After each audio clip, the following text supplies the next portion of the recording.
Amsterdam വിളിക്കുന്നു. A call from Amsterdam.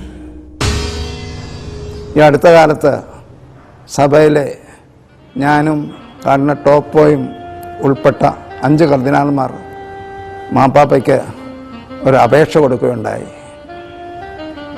താമസമിന മാർപ്പാപ്പ ഞങ്ങളുടെ അപേക്ഷ സ്വീകരിച്ച് മാതാവിനെ സകല കൃപാവരങ്ങളുടെയും മധ്യസ്ഥയായിട്ടും ലോകത്തിൻ്റെ സഹരക്ഷകയായിട്ടും അതുപോലെ നമുക്ക് വേണ്ടി വാദിക്കുന്ന ഒരു അഭിഭാഷകയായിട്ടും പ്രഖ്യാപിക്കുമെന്ന്, അതൊരു വിശ്വാസസത്യമായിട്ട് പ്രഖ്യാപിക്കുമെന്ന് ഞാൻ പ്രതീക്ഷിക്കുകയാണ്.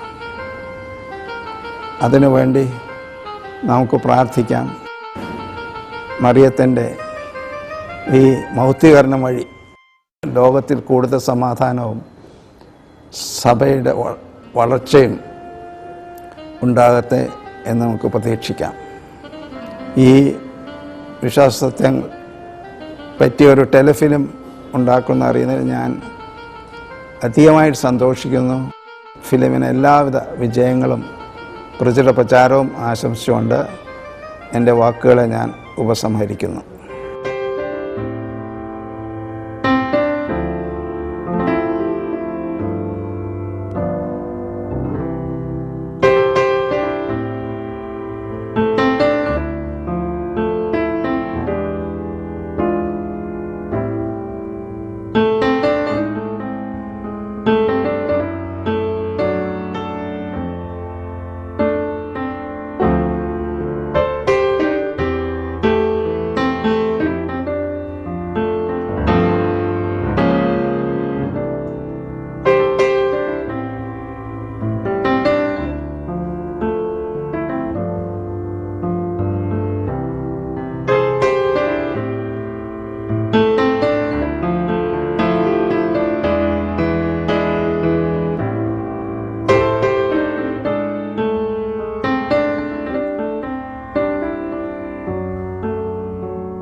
ദൈവം ലോകത്തെ സൃഷ്ടിച്ചു. എന്നാൽ ഡച്ചുകാർ നെതർലാൻഡ്സിനെ സൃഷ്ടിച്ചു.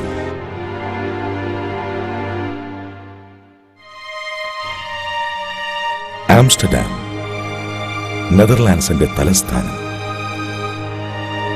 ദിവ്യകാരുണ്യ അത്ഭുതങ്ങളുടെ നഗരം.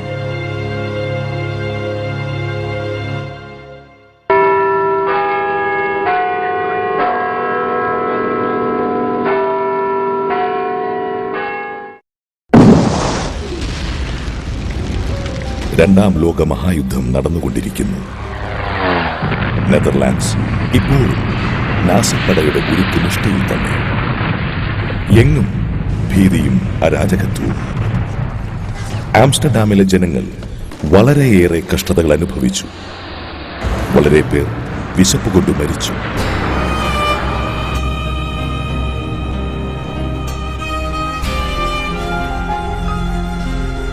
ഈ ഭീകര സഹനങ്ങൾക്കിടയിൽ ദൈവമാതാവായ പരിശുദ്ധ കന്യകാമറിയം ഈഡാ പീഡമാൻ എന്ന ഒരു സാധാരണ ഡച്ചു സ്ത്രീക്ക് പ്രത്യക്ഷപ്പെട്ടു. ഈ ലോകത്തെ രക്ഷിക്കാൻ ഒരു ശക്തിക്കുമാവില്ല, പരിശുദ്ധാത്മാവിന് മാത്രമേ കഴിയൂ.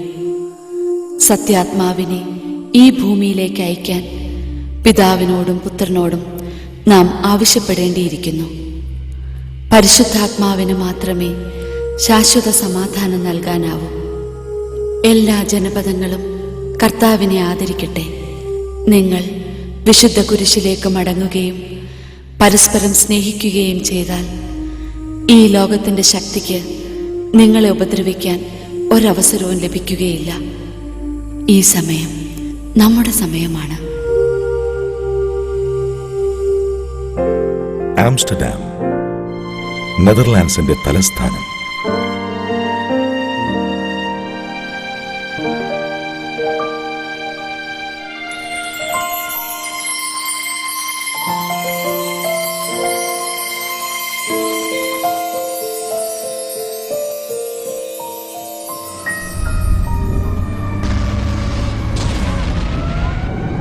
ഈ യുദ്ധം എങ്ങനെയെങ്കിലും ഒന്ന് അവസാനിച്ചാൽ മതിയായിരുന്നു. ഇന്നും നമുക്ക് ആഹാരം കിട്ടി. അതെ, ഫാദർ ഫ്രീഹയുടെ സഹായത്താൽ എല്ലാം ഭദ്രമായി നടന്നു. അത് ഫാദർ ഫ്രീഹ ആയിരിക്കും. ചെന്ന് വാതിൽ തുറക്കൂ. ഹലോ. Welcome father.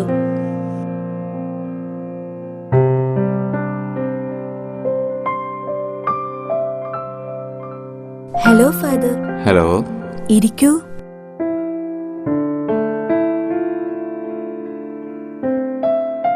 അച്ഛന്റെ സഹായത്താൽ ഞങ്ങൾക്ക് ആഹാരം കിട്ടി. കൊള്ളാം. നിങ്ങൾക്കിപ്പോൾ ആഹാരം കിട്ടിയില്ലേ?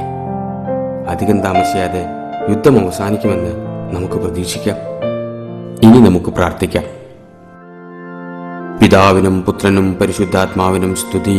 അതിലെ പോലെ എപ്പോഴെപ്പോഴും സ്വർഗസ്ഥനായ ഞങ്ങളുടെ പിതാവേ, അങ്ങയുടെ നാമം പൂജിതമാകണമേ. അങ്ങയുടെ രാജ്യം വരേണമേ. അങ്ങയുടെ തിരുമനസ് സ്വർഗത്തിലെ പോലെ ഭൂമിയിലുമാകണമേ. അന്നു വേണ്ട ആഹാരം ഞങ്ങൾക്ക് തരണമേ. ഞങ്ങളോട് തെറ്റ് ചെയ്യുന്നവരോട് ഞങ്ങൾ ക്ഷമിച്ചിരിക്കുന്നതുപോലെ ഞങ്ങളെ പ്രലോഭനത്തിൽ ഉൾപ്പെടുത്തരുതേ, തിന്മയിൽ ഞങ്ങളെ രക്ഷിക്കണമേ. ആമേൻ. ഓ ഈടാ, നിനക്കെന്ത് പറ്റി? ഇവളെന്തോ കാണുന്ന പോലെ. എന്തു പറ്റിയിടാ? ഈടാ,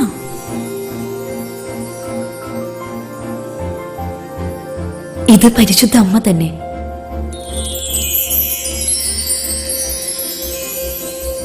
ഞാൻ പറയുന്നത് ആവർത്തിക്കുക. 3 മാർച്ചിനെ സൂചിപ്പിക്കുന്നു. 3 മാർച്ചിനെ സൂചിപ്പിക്കുന്നു. അവൾ പറയുന്നത് എഴുതിയെടുക്കൂ.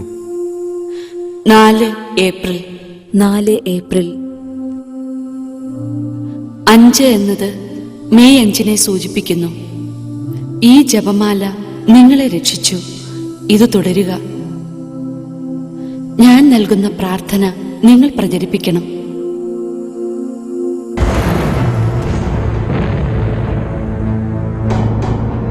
ഇവരെല്ലാം താമസിയാതെ വീടുകളിലേക്ക് മടങ്ങും. ഇതാരാണെന്ന് ചോദിക്കേ. അങ്ങ് മറിയമാണോ? അവരെന്നെ നാഥയെന്നും മാതാവെന്നും വിളിക്കുന്നു. ഈഡാ പീഡമാനു ലഭിച്ച ആദ്യത്തെ ദർശനം ഇങ്ങനെയായിരുന്നു.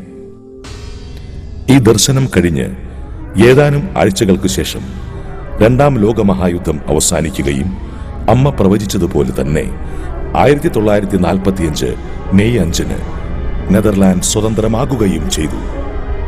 മാതാവ് തുടർന്ന് നടത്തിയ പ്രവചനങ്ങൾ ഓരോന്നായി കാലാകാലങ്ങളിൽ പൂർത്തീകരിക്കപ്പെടുകയുണ്ടായി. മനുഷ്യൻ ചന്ദ്രനിൽ ഇറങ്ങുമെന്ന് വർഷങ്ങൾക്ക് മുമ്പ് തന്നെ അമ്മ പ്രവചിച്ചിരുന്നു. അന്ന് മാതാവ് ഈ ദർശനം നൽകിയപ്പോൾ ഈടാക്കൊന്നും വ്യക്തമായി മനസ്സിലായില്ല.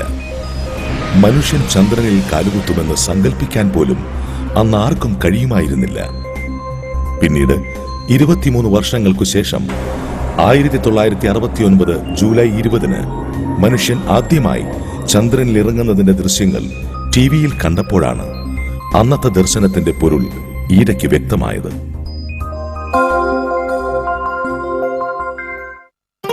ചൈന ഒരു കമ്മ്യൂണിസ്റ്റ് രാഷ്ട്രമായി തീരുമെന്ന് ഒരു ദർശനത്തിലൂടെ പരിശുദ്ധ അമ്മ ഈടയ്ക്ക് മുന്നറിയിപ്പ് നൽകുകയുണ്ടായി. 4 വർഷങ്ങൾക്ക് ശേഷം നാഥ നൽകിയ ഈ ദർശനം യാഥാർത്ഥ്യമായി തീർന്നു. ചിയാങ് കൈഷേക്കിന്റെ പട്ടാളവും കമ്മ്യൂണിസ്റ്റ് വിപ്ലവകാരികളും തമ്മിൽ 2 വർഷത്തോളം നീണ്ടുനിന്ന രക്തരൂക്ഷിതമായ ആഭ്യന്തര യുദ്ധത്തിനൊടുവിൽ മാവോയുടെ നേതൃത്വത്തിൽ communist People's Republic of China നിലവിൽ വന്നു. വലിയ സഹനങ്ങൾക്ക് ശേഷം ചൈന മാതൃസഭയിലേക്ക് മടങ്ങിവരും. വലിയ സംഘർഷങ്ങൾക്കും സഹനങ്ങൾക്കും ശേഷം തിരുസഭയെ സംബന്ധിച്ചിടത്തോളം വളരെ ആശാവഹമായ മാറ്റങ്ങളാണ് ഇന്ന് ചൈനയിൽ നടന്നുകൊണ്ടിരിക്കുന്നത്. മതവിശ്വാസം ചൈനയിൽ തിരിച്ചു വരുന്നതിന്റെ ലക്ഷണങ്ങൾ കണ്ടു തുടങ്ങിയിരിക്കുന്നു. നീണ്ട കാലയളവിന് ശേഷം കമ്മ്യൂണിസ്റ്റ് ചൈന വത്തിക്കാനുമായുള്ള നയതന്ത്ര ബന്ധം പുനരാരംഭിക്കാൻ ആലോചിക്കുന്നു. കിഴക്കും പടിഞ്ഞാറുമായി വിഭജിക്കപ്പെട്ട യുദ്ധാനന്തര ജർമ്മനിയെക്കുറിച്ചും ഒരു ദർശനം നൽകുകയുണ്ടായി. ജർമ്മനി 2ആയി വിഭജിക്കപ്പെട്ടിരിക്കുന്നു. 2ാം ലോകമഹായുദ്ധത്തിന് ശേഷം 2ആയി വിഭജിക്കപ്പെട്ട ജർമ്മനി ഭാവിയിൽ വീണ്ടും ഒന്നാകുമെന്ന് നാഥ പ്രവചിക്കുകയായിരുന്നു. 40 വർഷങ്ങൾക്ക് ശേഷം 1989 നവംബർ 9 ബെർലിൻ മതിലിന്റെ തകർച്ച നാം കണ്ടു.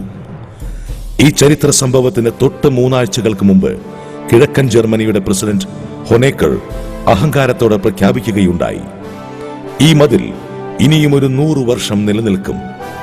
പക്ഷേ മാതാവ് പ്രവചിച്ചതുപോലെ ലോകത്തെ ഞെട്ടിച്ചുകൊണ്ട് ഒരിക്കലും തകർക്കപ്പെടില്ലെന്ന് ധരിച്ചിരുന്ന ബെർലിൻ മതിൽ നിലം പരിശായി.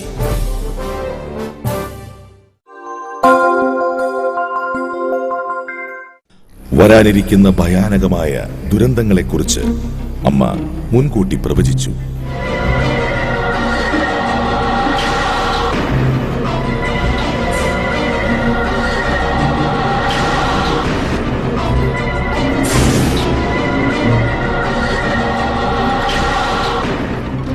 ഭീകരനാശങ്ങളിലേക്ക് നയിക്കുന്ന നാരകീയ കണ്ടുപിടുത്തങ്ങൾ ഉണ്ടാകുമെന്ന് അമ്മ അന്നേ സൂചിപ്പിക്കുകയുണ്ടായി.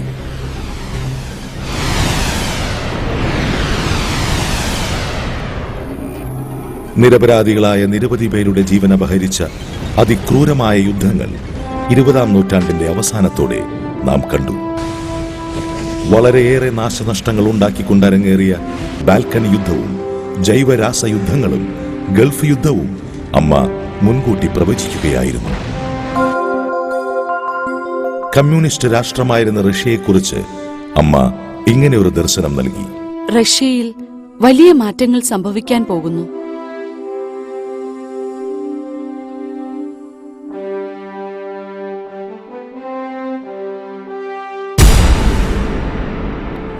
അരിവാളിൽ നിന്നും ചുറ്റിക വേർപ്പെടുന്ന ദൃശ്യം കാണിച്ചു കൊടുത്തുകൊണ്ട് റഷ്യയിലെ കമ്മ്യൂണിസത്തിന്റെ തകർച്ച അമ്മ മുൻകൂട്ടി പ്രവചിച്ചു. ഗ്ലാസ്നോസ്റ്റും പെരിസ്ത്രോയ്ക്കയും നാം കണ്ട ചരിത്ര സത്യങ്ങളാണ്. 1951 ഫെബ്രുവരി 11 ദർശനത്തിൽ വത്തിക്കാനിലെ സെന്റ് പീറ്റേഴ്സിലേക്ക് അമ്മ ഈടയെ കൂട്ടിക്കൊണ്ടുപോയി. എല്ലാ രാജ്യങ്ങളിലെയും ബിഷപ്പുമാരാണ് ഇരിക്കുന്നത്. 11 വർഷങ്ങൾക്ക് ശേഷം 1962 രണ്ടാം വത്തിക്കാൻ കൗൺസിൽ വിളിച്ചുകൂട്ടിയപ്പോൾ നാഥ അന്ന് കാണിച്ചുകൊടുത്ത അതേ രംഗങ്ങൾ ഈട ടിവിയിൽ കാണുകയുണ്ടായി.